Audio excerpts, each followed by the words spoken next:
Good morning, everyone. My name is Desiree, and I am your lay worship leader for today's service. I warmly welcome you all to First Parish Unitarian Universalist Church in Bridgewater. I've been a member here for officially like 2 years, but I've been here since my daughter was 5 weeks old, and she's 7.5, so 7.5 years. I currently serve as vice president of the parish committee. I'm also part of the choir and tone chimes. And what I love about First Parish, I say this every time, is the people. You guys make this place such a lovely place to come to every Sunday, and everyone's just so nice and so kind, and you make me feel like this place is home, so thank you.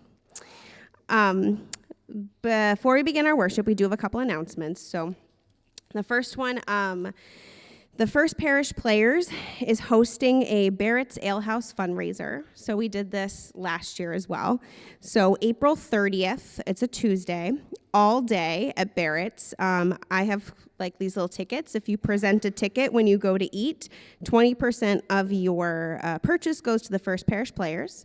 It's valid for dine-in, takeout, and gift cards. So if you purchase a gift card and show the ticket, 20% of that purchase goes to us.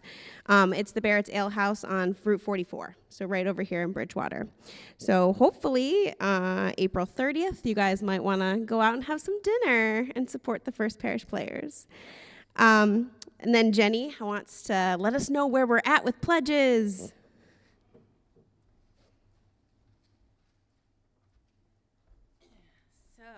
So, we are currently at $89,818, about $40,000 away. Today was the official due date. Please get your pledges in.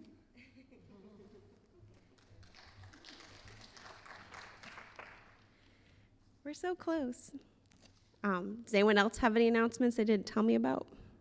Okay. First Parish Bridgewater is a welcoming congregation. We proudly fly the rainbow flag to symbolize our welcome to people of all identities, ages, and backgrounds. If you're new to First Parish, we hope you enjoy your experience this morning. We encourage you to fill out the guest book at the rear of the sanctuary, making sure to include your email address to receive church updates. For newcomers joining online, please see the sign-up link that'll be posted in the chat. We invite all who are here in person to join us after the service for a time of fellowship in the upper parish hall, so right over there. This service is being hosted via Zoom and recorded for Bridgewater Cable TV, but the camera is turned off during the sharing of joys and concerns to protect your privacy. In the event of an emergency or evacuation drill, please leave the building through the main sanctuary doors in the back. Or should you need a ramp, you can exit through the School Street entrance, which is to my left. You all are welcome here. Thank you for joining us, and your presence makes a difference. We will now begin our time of worship with the prelude.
And Scott is going to light our chalice.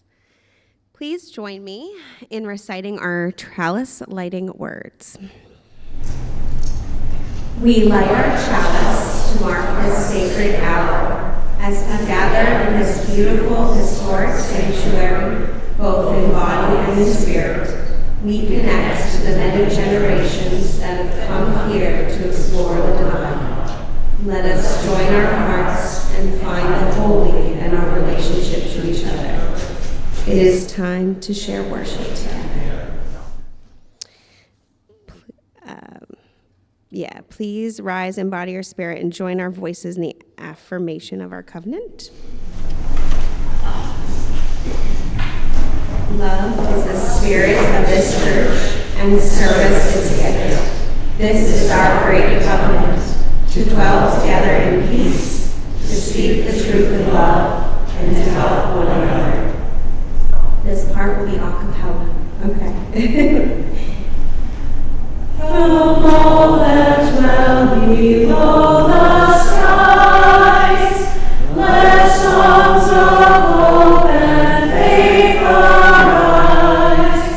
Let peace, goodwill, honor be sung through every land, by every town. And Heather is going to share some opening words.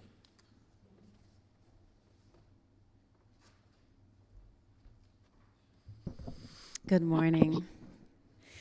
The opening words this morning are about the coming eclipse on Monday. Made me feel like these were a good thing to talk about today. As the moon dances in front of the sun, remember that darkness is not the end, but a temporary pause in the cycle of light. Just as the eclipse brings a moment of awe and wonder, let it remind you that even in the darkest times, there is always a promise of light to come. Embrace the beauty of the unknown and trust that the universe is in beautiful collaboration with us. Let the solar eclipse be a symbol of transformation, renewal, and the endless possibilities that lie ahead.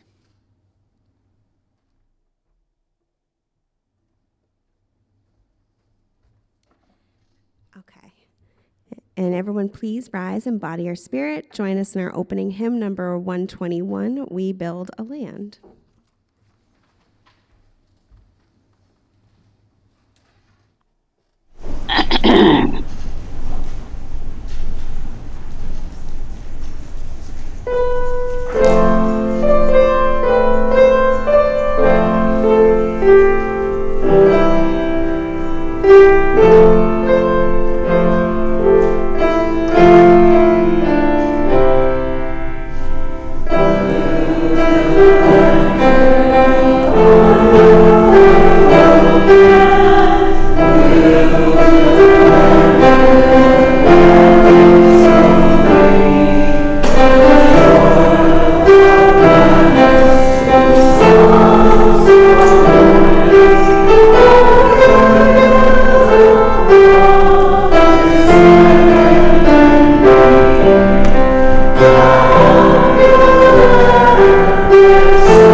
Now is the time in our service for the sharing of joys and sorrows, those matters of great personal significance that touch us, our families, and our loved ones.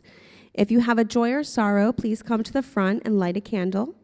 If you would like to speak, please keep your sharing brief at this time so the ritual moves smoothly. You may also choose to light your candle in silence. Online participants are invited to share by typing their joys and sorrows in the chat, and I believe a volunteer in the sanctuary will read them out loud.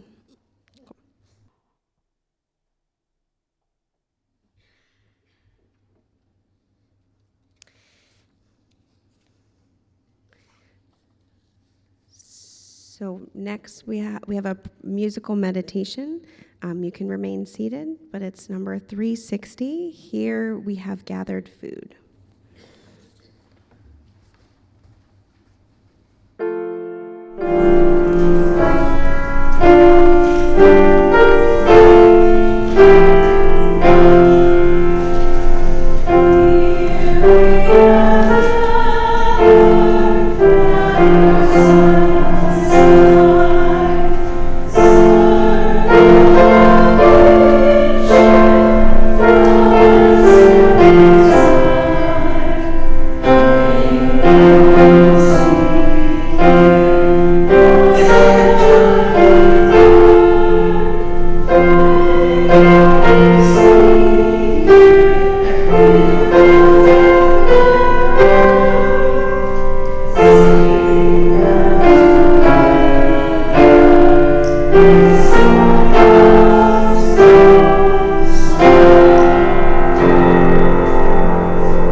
Now is the call to offering. So each Sunday we collect an offering to support the ministries of the church and a mission of a community organization that shares our faith values.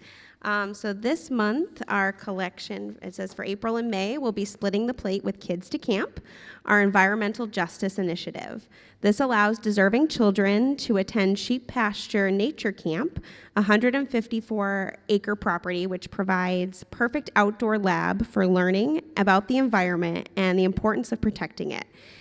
If you choose to write a check, please indicate Kids to Camp on the memo line. And all contributions for this meaningful project will be greatly appreciated. This morning's offering will now be given and gratefully received.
A truer life begin,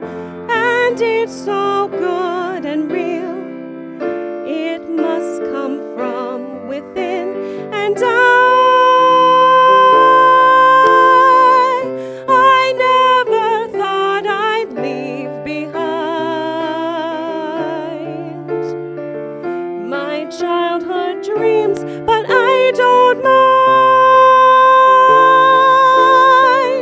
I'm where and who I want to be.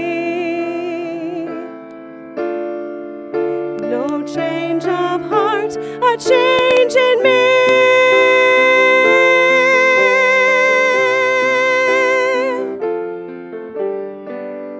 No change of heart, a change in me.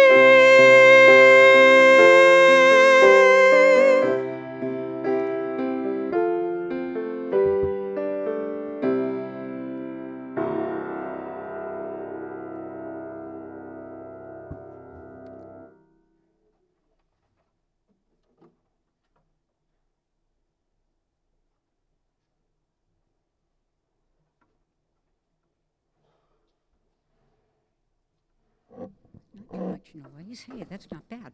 Thanks, David. Okay, a little bit hot. All right.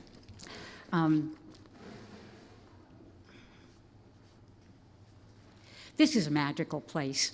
And I, every Sunday, get to sit at the top of this magical place in the loft. I just love it up there. I get to see everybody all at once. And I've seen a lot of changes, of course, over the years. You know, a little graying of some hair and, you know, maybe an extra 5 pounds here, there. All right, well, 10, 15, you know. But, you know, I look out at you. I'm just going to, like, say, well, there's Jenny, whose energy and enthusiasm hasn't changed over the last 25 years that I've been here. Betty's still my favorite 5th grade teacher that I never actually even got to have. There's Susan, typically in teal and teal blue, and just a wonderful friend. And change has brought some downsides. Some people have left that I still love and that I still have in my life, but not every week, which had always been a blessing to me. But now we have new folks, and we wouldn't have that without change. And I'm thinking of you, Anita. Hi. And a lot of people. Heather, Desi, and her beautiful voice and bringing us First Parish players. Heather, who jumped into the presidency and has done a wonderful job.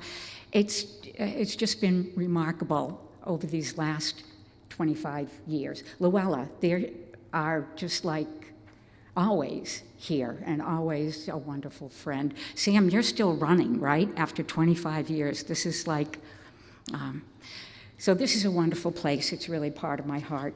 And now, that was spontaneous. This is the actual thing that I kind of came up here to say, which is I came to First Parish for the first time in the fall of 1998. And I signed the register on April 9th, 1999, making this coming Tuesday, I hadn't realized that until I started writing this coming Tuesday will be the 25th anniversary of my signing the book and being a member here at First Parish. And outside of my family, this is the longest relationship I've ever had with anyone, any group, club, job, organization, and First Parish has really held me for 25 years now. I wish it were longer. But in the late, well, I'm 72 years old and have had the chance to explore a few spiritual practices and experience a lot of changes in my journey. My early 20s, it was transcendental meditation. You might remember that from way back. The Beatles were really into it, flew to India to be with Maharishi Mahesh Yogi, who actually told us that if we meditated 20 minutes twice a day, we would, within 3 to 11 years, reach cosmic consciousness. This looked really good to me as a 21-year-old. Well, that didn't quite happen. Or see, the thing is, he would say, maybe it did. And, you just haven't opened yourself to that awareness. So I'm kind of still hoping. I also did the EST Training, which was the Erhard Standard Seminars. And this was a 2-weekend intensive seminar. It was taught It taught an acceptance of life as it is, here and now. Est also is the Latin word for it is. And that's kind of what they told us. I think they could have done it in 2 words, but it was a really good experience, those 2 weekends. Throughout my life, my concept of God has changed dramatically. As a kid, I actually had been taught, of course, to believe in a loving male figure who was in heaven and who created us and wanted us to be good. A male figure, well, even when I closed my eyes and I actually pictured God, I saw a tall figure in long white robes, but it actually had the face of my mom, the delicate features of my mom. That's actually how I saw God at the time. Later, I became what I would call an existential agnostic. It's a name I made up for myself, but I'm guessing there are more around than just me. I think the universe is chaotic, and as conscious human beings, we're driven to find meaning and to try to put order in it. For me, I think it's best to work in a responsible way to put meaning into it, into our lives. For me, our 4th principle, the free and responsible search for truth and meaning, is the most important and one of the strongest spiritual pulls I feel in my life. So I do seek truth and meaning. Another is loving kindness. Truth and meaning and loving kindness don't exist unless expressed through us in our relationship to ourselves and to others and to the interdependent web of which we are a part. The author Stephen Crane wrote a very brief poem, which I'll end with. A man said to the universe, "Sir, I exist." "However," replied the universe, "that fact has not created in me a sense of obligation." So it's become up to us and not the universe to, by any design, control what we do. I believe we have free will and grace in what we do. Thanks.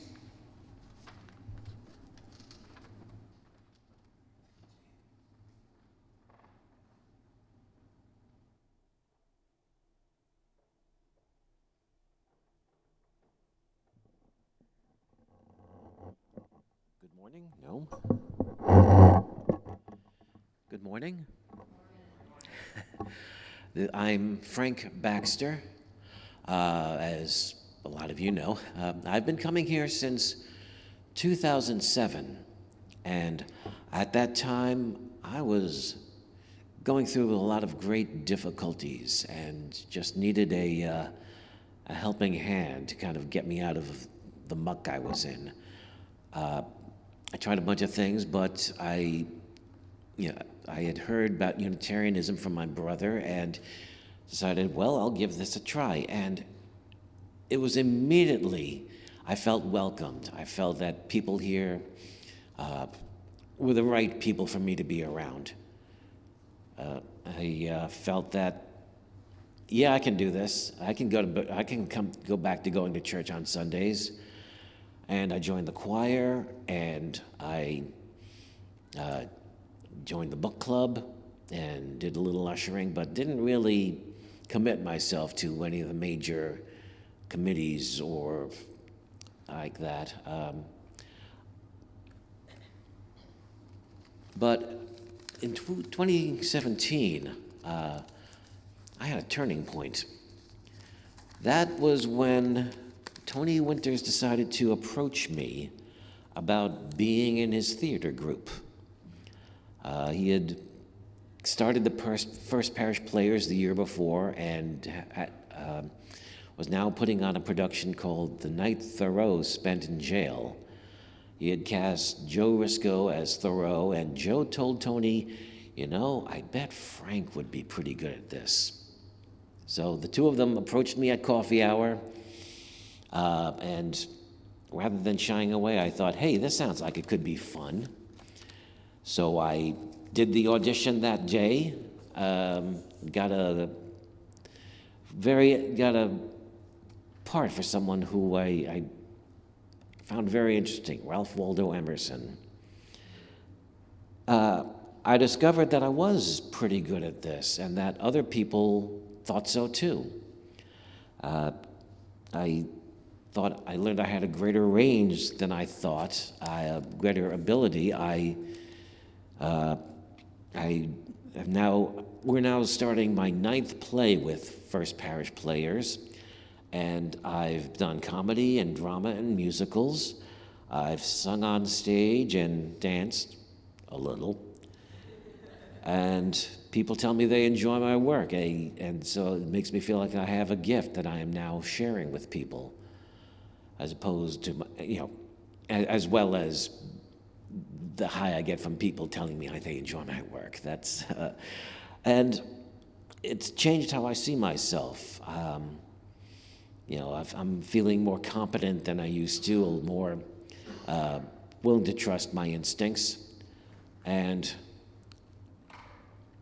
now, and this has led to me finally joining a committee. I'm a member of the parish committee now, taking parts in meetings I would have avoided otherwise.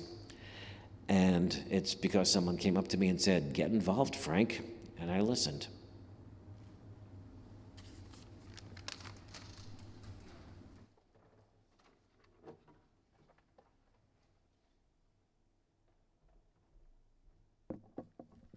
Thank you, Frank. And thank you, Jan. Yes, it's Parish Committee Sunday. Journey of Transformations, Stories of Change from our Parish Committee. And when I was asked by Eileen to consider becoming parish president, I thought she was joking. It was after a meeting, and I was really quickly realizing that she thought I could do it. And I definitely didn't think I could do it. But the more that I thought about it, the more I felt like I was up for the challenge. I knew there were skills that I really needed to work on, just basic skills like organization and follow through and making hard decisions. And these things didn't come naturally, and I was worried that I would let my community down. I always had a lot on my plate, but more than that, I have this raging ADHD. I forget things, and it has made people feel like I'm unreliable in the past, but I was really wanting to work on that. And I wanted to be there for my church family the way that they had been there for me. So I said yes. And I also knew, because of being part of the search committee, that we had this dynamite minister coming in, and I really wanted to learn and work with her so much, and what a great honor that has been. But one thing I really had to confront was my deep-set conflict avoidance tendencies. I want everyone to like me, but as it turns out, actually, no one likes you when you can't make a decision and stick to it. And I had to learn that. I also learned that speaking honestly and with empathy is actually more kind than saying nothing at all. I learned and lived and practiced the tenets of a beloved community, guided by fellow parish committee members, and mostly by Reverend Jennifer. Being a beloved community is addressing the hard parts and not shoving them deeper under the rug. And as parish president, I learned and practiced how to honor diverse opinions and make consensuses, and I didn't think I could do that before. I learned that I was capable in ways that I never thought I was. Slowly, month after month, I started to feel more confident in myself, to feel like I was capable. And what a feeling that is, to be of service to my church family in that way. And it was hard, but it was the best kind of hard. The vulnerability of becoming better, that kind of hard. And I learned that I could be a sensitive artist and also a good leader at the same time. I also learned that I can experience loss without being bitter. I can let someone go knowing it is the right thing for them and still feel sad. I can know that our strong community can be there for each other and thrive and grow in so many ways. Thank you for believing in me when I didn't believe in myself. Oh. I'm so grateful for your grace as I learned how to be a more confident leader. And I really, really love this beloved community. Thank you.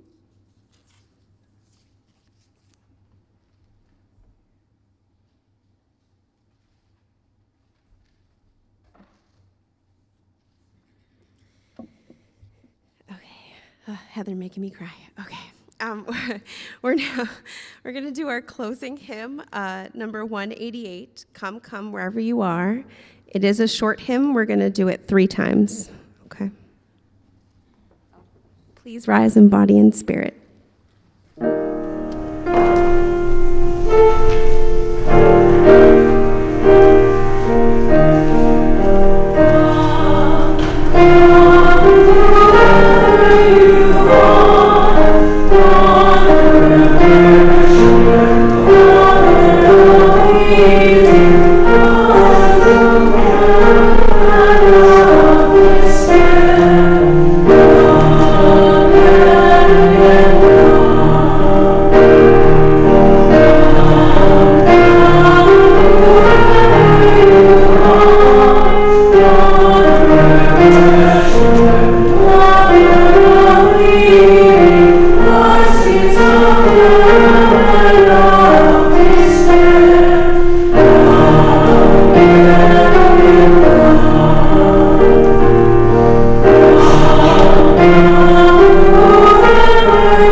Please join me with our amen, our threefold amen.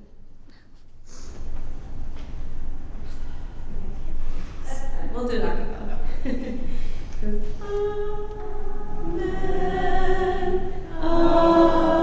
Amen.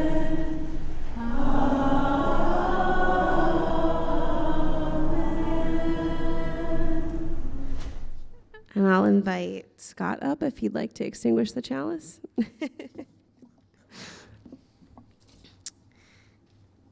Please join me in our chalice extinguishing words. We extinguish this flame, but not the light of truth, the warmth of community, or the fire of commitment. These we carry in our hearts until we are together.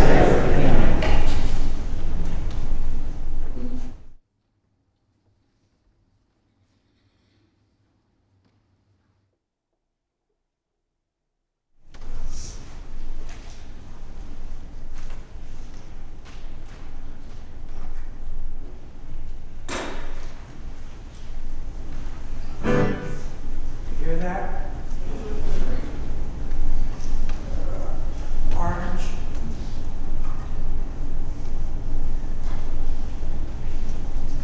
Okay. Oh, there we go.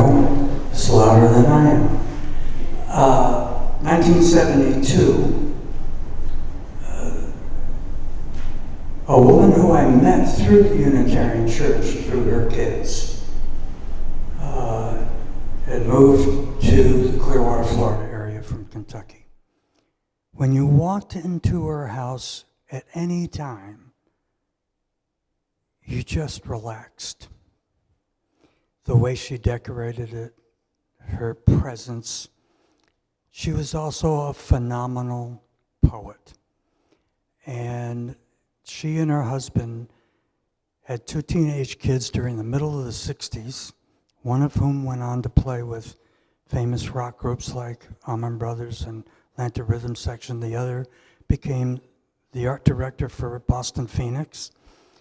And during the 60s, those kids and us friends were wild.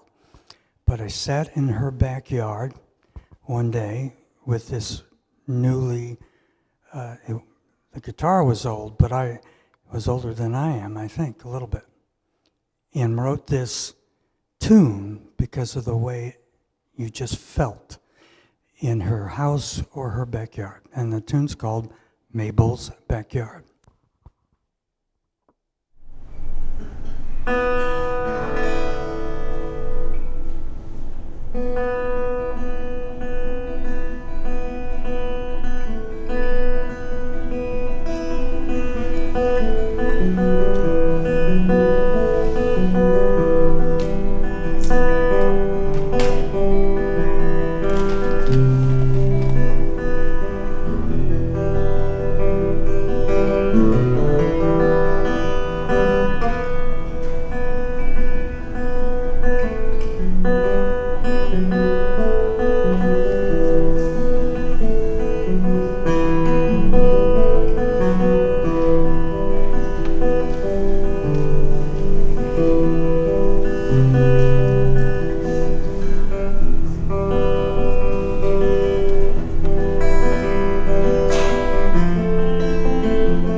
Time of worship has ended. Our fellowship now begins, so if you want to stay for coffee hour, you can make your way to the upper parish hall.